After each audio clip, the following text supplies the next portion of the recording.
If you lied to me, I hurt you. Hello, my name is Will, and you are listening to Exploding Helicopter, the only podcast in the world celebrating the innovative, imaginative, and ingenious ways helicopters explode in film.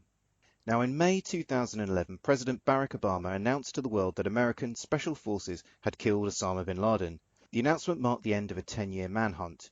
During that time, thousands of people died in further attacks inspired or orchestrated by Al-Qaeda, and thousands more after America and her allies invaded Afghanistan and then Iraq. That history is the subject of the film we're looking at on this show, the 2012 Kathryn Bigelow movie Zero Dark 30, a film that received critical plaudits, but also criticism for what some said was its pro-torture stance. To help me unpick that controversy, I'm joined by a man who knows all about torture. He's been held for months at a CIA black site where he's been forced to listen to every single episode of the Exploding Helicopter podcast. My guest today is Ben Dads from Top Film Tip. How you doing, Ben? I'm doing well, Will. How are you? Are you a broken man now? Are you ready to talk? I am. I've got nothing left. I've been waterboarded 180 times, and I'll tell you whatever you want to hear. Well, I only want to hear about information on Zero Dark 30, so I hope you're ready to give it all up for me. Thanks, Will. And you run Top Film Tip, which is an invaluable service for film fans in the UK. So do you want to take a moment to explain what it is that you do? Sure. So Top Film Tip is an account on Twitter, and every day, morning and evening, I send out tips for the best films on UK TV. A lot of people outside of the UK like to follow to get ideas of new films to watch. It will be a snappy little synopsis, and it's only for the films worth watching. So, for example, Zero Dark 30's tip would be: obsessive, morally malleable CIA investigator grinds through captives and colleagues alike on quest to kill Osama bin Laden. Zero Dark 30. Now, I'm going to have to take issue with you because you said there that you only tip out the films that are worth watching. Now, I saw some recent tips that I think are contrary to that. So you were tipping out Crocodile Dundee 2 recently and Ghostbusters 2. They have their place, Will. And as a man, as I understand it, you have 100% completion on Steven Seagal films. You're not really one to judge. Oh, come on now. I mean, you also tipped out that god-awful Russell Crowe version of Robin Hood as well. No one's going to thank you for making them watch that. Ridley Scott Die Hard's, Will. Is that your defence of it? Well, the way I look at films, I know we want to keep it nice and short, but the way I think about films is, are they doing the thing they set out to do? I'm not interested in people complaining that action films don't have fantastic dialogue. In the same way, you probably wouldn't be interested if people complained about period dramas having awful explosions. Okay, well, I think it's time for us to start our enhanced interrogation of Zero Dark 30. So let's see if a few fragments of dialogue can suggest an outline of the plot. Can I be honest with you? I am bad news. I'm not your friend. I'm not going to help you. I'm going to break you. Any questions? Maya, this is Joseph Bradley, our station chief. Nice to meet you. You too, sir. You don't think she's a little young for the hard stuff? Washington says she's a killer. I want to make something clear. We're spending billions of dollars. We're still no closer to defeating our enemy. 20 detainees recognize that photo. No birth certificate, no cell phone. You guys a ghost. Hand on your pocket!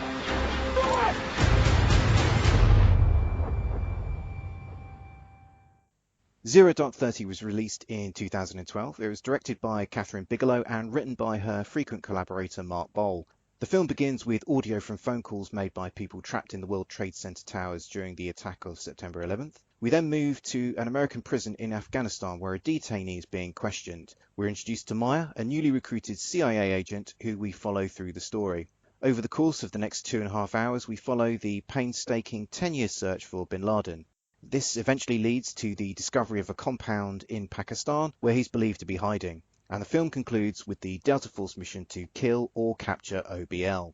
Jessica Chastain takes the role of Maya, and among the supporting cast are Jason Clarke, Mark Strong, James Gandolfini and Joel Edgerton. On its release, the film was very well received by critics and it appeared in many best of year lists. It also received Oscar recognition as it was nominated for Best Picture and Screenplay.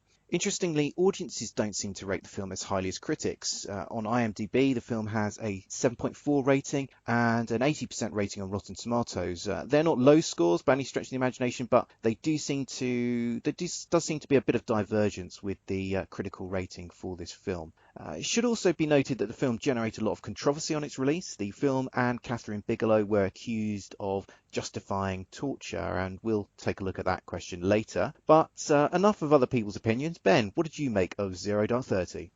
As you say, we'll talk about the controversies later, but as a film, I think it was expertly done. It's a 2.5-hour film about a really hard, unglamorous grind to kill Osama bin Laden. I don't think there was much ambiguity towards the end as what they were going to do, but it doesn't feel like a 2.5-hour film about people arguing in office rooms. It really skips along. It's an unusual sort of pace. There are big action sequences, but they don't feel bombastic. It's got a great supporting cast. It has a very deep moral ambiguity going all the way through, and I seem to remember seeing this on release at the cinema and coming away thinking, it was a bit dry and I felt a bit bored. And when I watched it recently for this podcast, I actually felt it was a very compelling film, and it certainly didn't feel like it was 2.5 hours long. Well, you make an interesting point there at the end, which is I think I had a similar take to yourself on a first viewing, because I saw this in the cinema when it first came out, and I have to admit to being rather underwhelmed by it. I certainly could appreciate the qualities of the filmmaking, but I did sort of wonder what the critics had seen in it, because I was going in really expecting to be sort of knocked out by this movie. But in rewatching it for this particular podcast, actually it has gone up a bit in my estimation. And I recognise many of the qualities that you were talking about there. It is a long film, but it is very tense and it's very gripping. And you sort of look at your watch and you think, oh, blimey, we're an hour and a half in and you haven't noticed that time. And I think that is a tribute to how Kathryn Bigelow and Mark Bowl present the action here, or present the story, because the ending of this particular tale. You know that Osama bin Laden dies at the end of this, and what you do get is, as I say, is a very tense, gripping film. It's one that focuses on the process of the hunt, and yeah, as you say, for a film that does feature a lot of people talking in offices, you're never less than thoroughly engaged with this film. And I think what they do is that they put Jessica Chastain's character at the heart of this film, and it's really sort of investing with her that gets you through this movie. And I think they do that by kind of using that sort of maverick cop template structure here in the story. So she's very much fighting a sort of one woman battle to follow particular leads, and I think that one person against the system story structure is a way that keeps you invested in this film. But having said that, I do have some slight reservations. This is potentially what I picked up on my first viewing, was that this is a hard film to sort of emotionally invest in. And whilst I enjoyed rewatching it for this podcast, I probably, this is not a film that I would feel necessarily I need to come back to again anytime soon. Yeah, I'd agree. I think perhaps it's the point of the film is it's not about charismatic spies on secret missions and a big adventure. It is, as you say, that it's focusing kind of unusually for a feature film on the process behind the scenes. Like forensic audits. The minutiae of the spy world, really, isn't it? Yeah, and trying to put the little pieces of information together and finding pieces of information they had 10 years ago that were never acknowledged that now make something else make sense. But also, I guess we'll get onto the torture thing later, but some of the more interesting parts is how they turn unwilling interrogatees into witnesses. And there's a particularly interesting point where they have a guy who they've dealt with in the past, and he's been in isolation, and they basically tell him that he's already given them information that they've used, give him some food, say thanks, and as he accepts the food, subconsciously they've convinced him that he did give them this information, so now he may as well give them other information. And it's a very you see the subtlety and the way they can turn and interrogate people, and I found that kind of more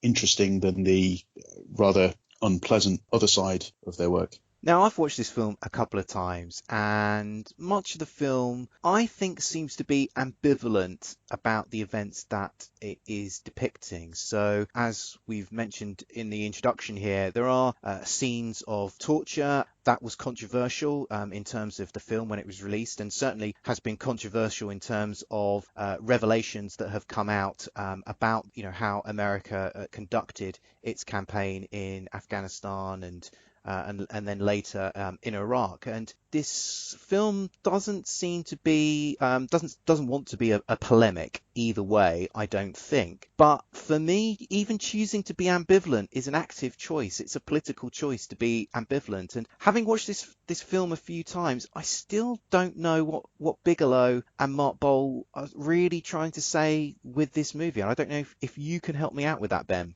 I've read, I think she said that she was just trying to show what they did without making a judgment about whether or not it was good or bad. But the fact is, that's not really what they do. What they do is they show the what is called enhanced interrogation, but is unquestionably torture. And if it was happening to you, you would think you were being tortured. And they show it leading to useful results, when I think in reality, I wouldn't want to put a number on it, but if it was more than 90% of these kind of enhanced interrogations leading to absolutely nothing or entirely made up information, I wouldn't be remotely surprised.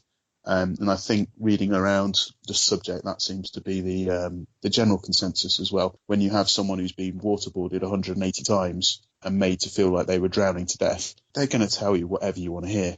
If the film had showed scenes of that kind of torture leading to misinformation and false information and useless information alongside the useful information they got, then I could kind of agree with them that they were trying to just say, if we told you the story without showing any kind of scenes of torture, that would be dishonest, which it would be. But the fact is, by showing it only leading to useful information, even if it's a long grind, it also doesn't really ring true for me. Yes, and I think you've hit on something that I agree with. I think they are trying to be sort of neutral here, to be balanced, because there are moments in the film where they show torture doesn't work. So at the very beginning of the film, that you see this interrogation of somebody that they've captured, and he just ends up babbling different days of, they're trying to track down a particular, when a particular attack will have, and this man just ends up babbling different days of the week because he's so disorientated by what is being done by him that he is just hoping presumably to say anything that will get them to stop. So at that moment you sort of see that actually, well, how useful is this particular tactic? But as you say, in later scenes there are information is got from people who we see being tortured or have been tortured previously, and so make the decision, actually, you know what, I don't want to be tortured again, and so they then just reveal anything that their captors want to know. And I think that when you balance those things up, it does really provide an endorsement for the effectiveness of torture, and that doesn't really sit well with me. I agree with you. I think essentially Bigelow and Bowl were aiming for a kind of journalism here, but if they were aspiring to be neutral here, I don't think they succeed.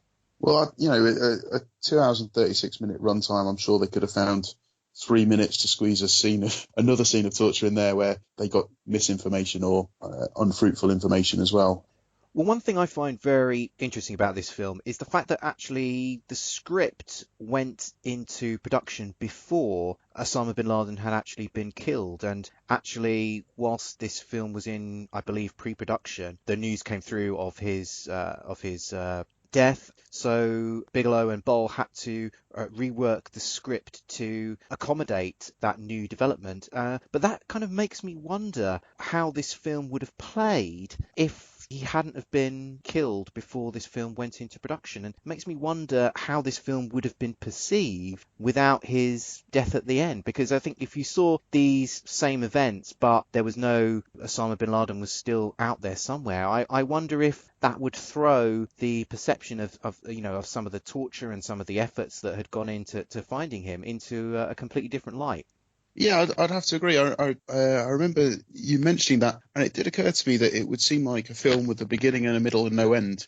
And it seems strange. I don't know where they would have gone, but you would have ended up with scenes of obsessive investigation, lots of enhanced interrogation stroke torture to no avail. And perhaps in the opinions of people who are critical of this film, it would have actually ended up sending a more accurate message. Well, I think if there had been no resolution to this story, if it had been filmed and completed before Osama bin Laden's death, then I think it would have been seen by critics of the way in which America conducted its detainee program as as fuel to their fire for America to act in a way in accordance with international norms about people's detentions. And I do wonder, why did they decide to tackle this particular topic if he hadn't have been killed? I can only see that they would want to take it on to try and send some sort of message about America's conduct post 9/11.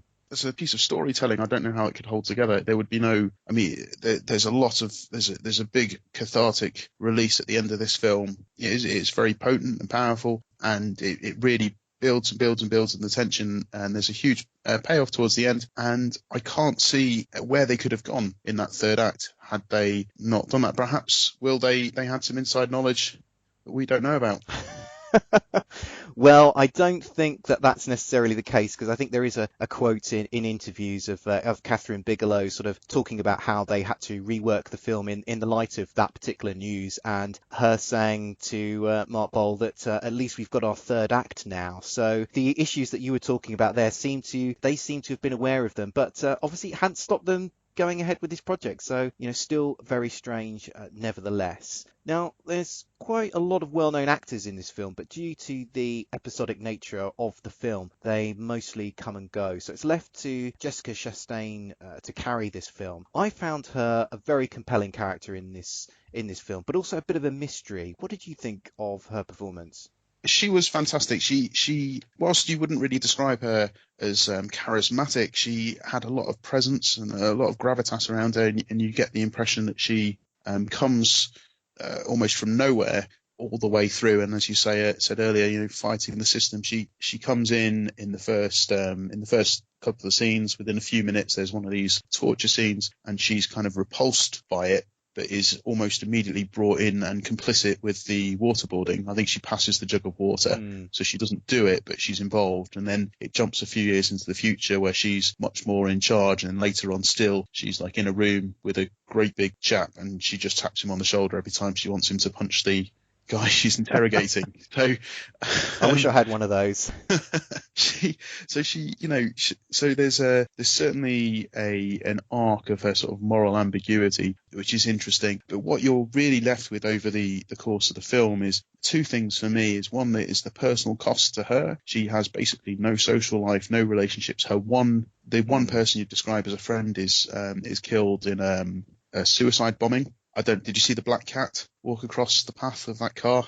I don't know if that was a little on the nose, but I quite liked it. As the car is, they coming up the driveway, and they put away the normal kind of checks and balances to let this car in, because the character of Jessica Chastain's friend, she's so eager to speak to this witness, and he's coming forward with information, so she doesn't have to do any torturing. But just as the car's driving up, a black cat runs right in front of it. Very ominous.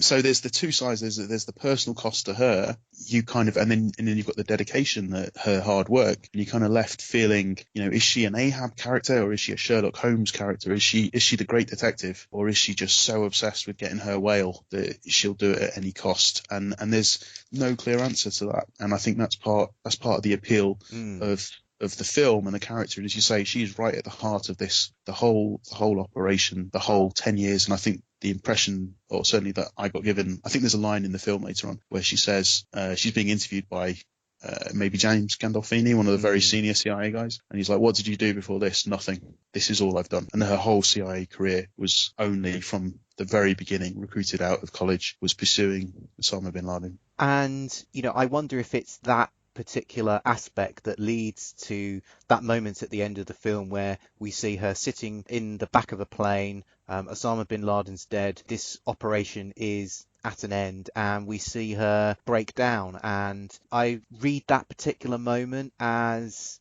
almost she could be reflecting on, the death of her friend and the other people that have died along the way of this mission, but also the fact that the governing idea of her life has now completely disappeared. And as you were saying, the film establishes the fact that she doesn't really have anything else in her life, has not done anything else, and now here she is without a purpose anymore. I'd agree. And someone actually commented to me that it reminded them of The Princess Bride.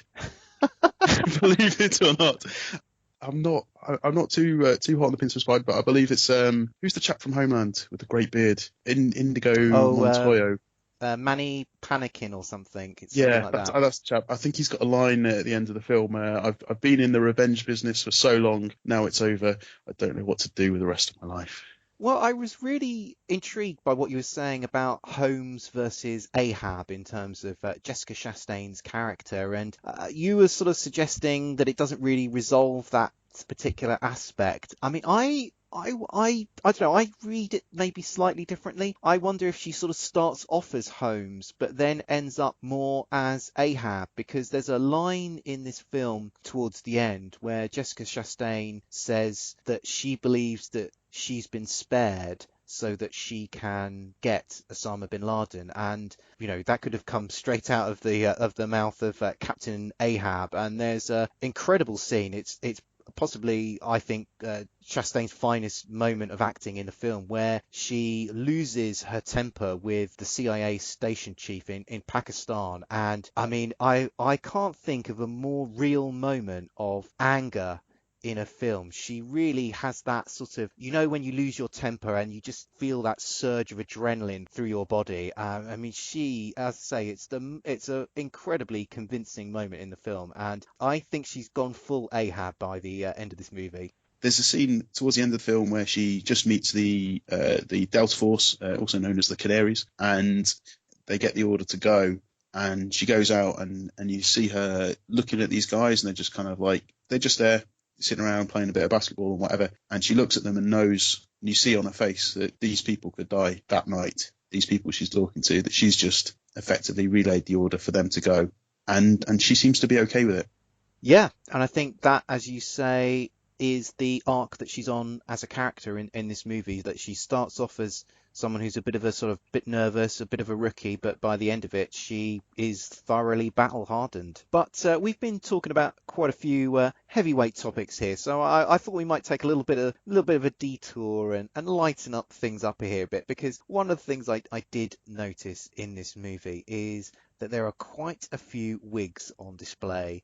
And Jessica Chastain gets to wear a black bob when she's visiting a couple of CIA black sites. It's never really clear why she has to wear that black wig. I don't really know, but I don't think we need to sort of discuss that particular aspect here. But James Gandolfini is also wearing a very unconvincing weave in this film, and we also have Mark Strong here, who is a proper baldy in real life, wearing a wig. Now, of the three, I would say Mark Strong gets away with it best, because I think his hair changes from film to film, so you don't have a set perception of him in your mind. But yeah, I wondered what you thought, Ben, of the wigs on display in this movie.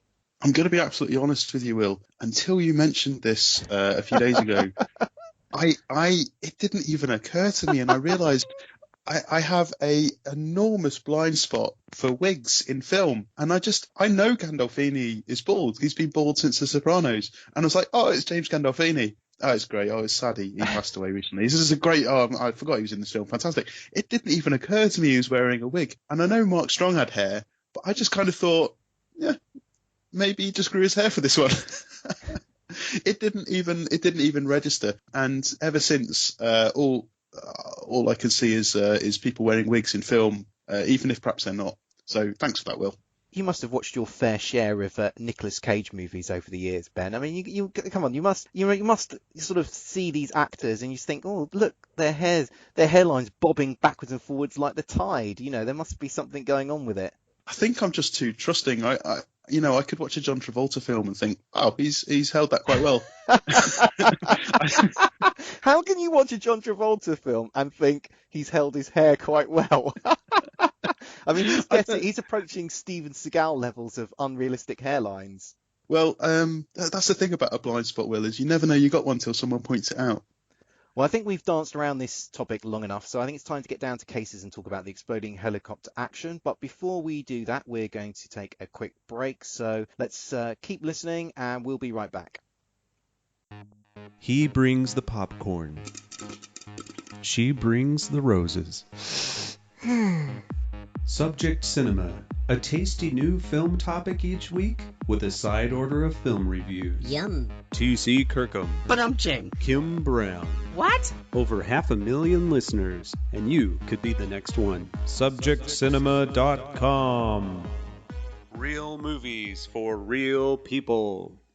We're back, and now we're going to be looking at the single most important aspect of any film, the exploding helicopter. At the end of the film, a Navy SEAL team are sent to terminate bin Laden with some good old-fashioned extreme prejudice. As the mission involves surreptitiously sneaking into Pakistan, they're given a couple of prototype stealth helicopters. As they're about to start the raid, one of the helicopters gets caught in some sort of downdraft and crash lands. After killing the Big O, the special ops team now need to make their getaway, but before they make their evacuation, they plant explosives on the wrecked aircraft and then blow it up. Ben, what did you make of the exploding helicopter action? I was in two minds about this one, Will. I think the build-up, it's awesome. How often do you get to see not only a stealth helicopter, but like a real stealth helicopter out of Area 51, like the actual Area 51? There's a lot going for this. There's a lot of got my helicopter hormones going, and as you know, Will, since I've been listening to your invaluable work, I do see the Chekhov's helicopter in every film, and they get out there, they put on their plastic explosives, and they set it off. And what's fantastic about this is, even though it's like a super dark, gritty film with lots of very heavy themes and lots of very heavy wigs, they go for like an 80s feel, kind of spliced with a kind of the gritty feel. So you get like the main explosion goes off, then that sets off the fuel explosion, which is like the really rich red flame, and then you get like a multiple quick-fire repeat shots of the explosion, like an 80s action film. Then they have some really somber music, and then the camera just spends a lot of time paying a lot of attention to the burning carcasses of the stealth helicopter. I liked it. Well, I liked it too, and as you said, I thought it had a lot going for it. You've got these two prototype helicopters. They're not just any type of helicopters, though. They are stealth helicopters. As you're saying, from Area 51, they've got some seriously cool kudos about them. The actual explosion is terrific. I really enjoyed the way that it was against the night sky. Fantastic, deep, rich reds. I'm assuming it was CGI, but it's really well done. Looks are terrific.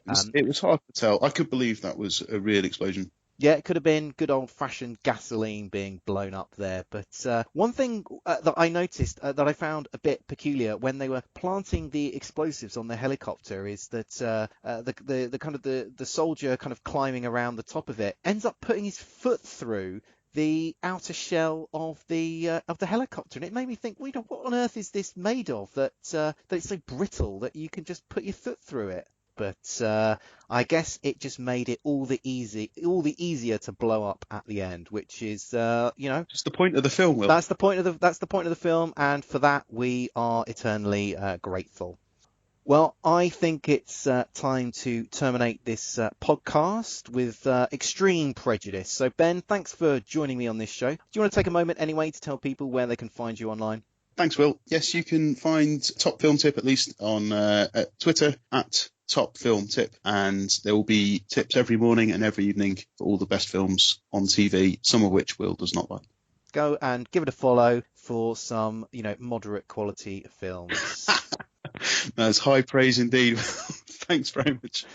Okay, just a few things from me. Don't forget, check out the Exploding Helicopter website. You can find us at explodinghelicopter.com. Leave us a review on iTunes, give us a retweet, shout out on Facebook to help spread the word about what we do. We'll be back soon, but until then, keep watching the skies for those exploding helicopters.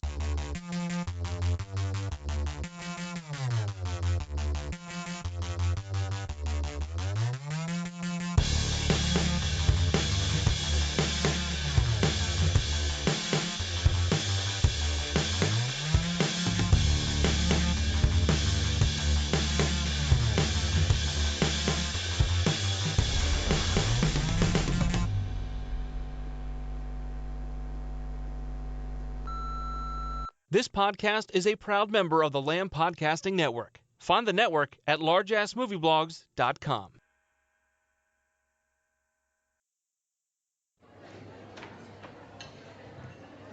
May I join you? How is the food down here anyway? It's okay.